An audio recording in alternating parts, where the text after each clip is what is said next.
it may feel like this crisis happened overnight, right? And we just kind of like, we looked up and we were in a pandemic. We can't go back to business as usual and think that that's going to be okay, or that what was our norm will be our norm anymore. I know historically, local government didn't get involved as much with supporting businesses the way we do now, where we are really literally making sure that we're building relationships with actual entrepreneurs and learning more about them as a tool and strategy to help them in their business. There are pockets of our communities that have felt left out of every conversation, that feel like, not just feel like, but know that the research shows that they have been disproportionately impacted by this virus, but they have been disproportionately impacted by our systems, right? And so we have to make sure that that's front of our mind in every part of this recovery.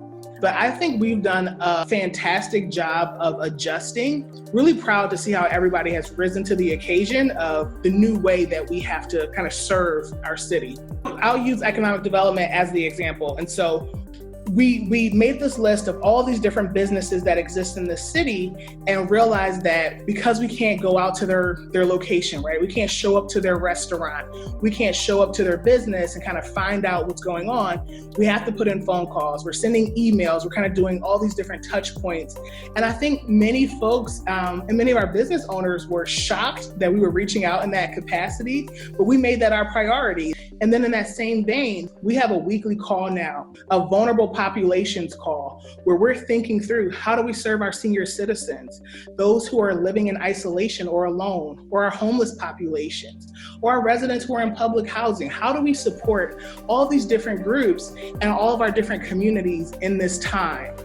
And so making sure that there's a team of us that comes together every week to have conversations about this, bounce ideas off of each other, see how we can work through this so that we still are providing the most good to city residents. And so unless we're thinking about this in totality and thinking about everyone, then we aren't doing this right. And so that has to be the work. And that has to be every leader's work, coming to the table and saying, hey, what about so-and-so? Or what about this neighborhood? Or what about this area? Or what about women? Or what about those who have experienced the digital divide?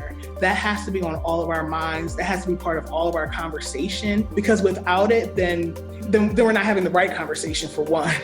And we won't have the type of recovery that we say we want to have.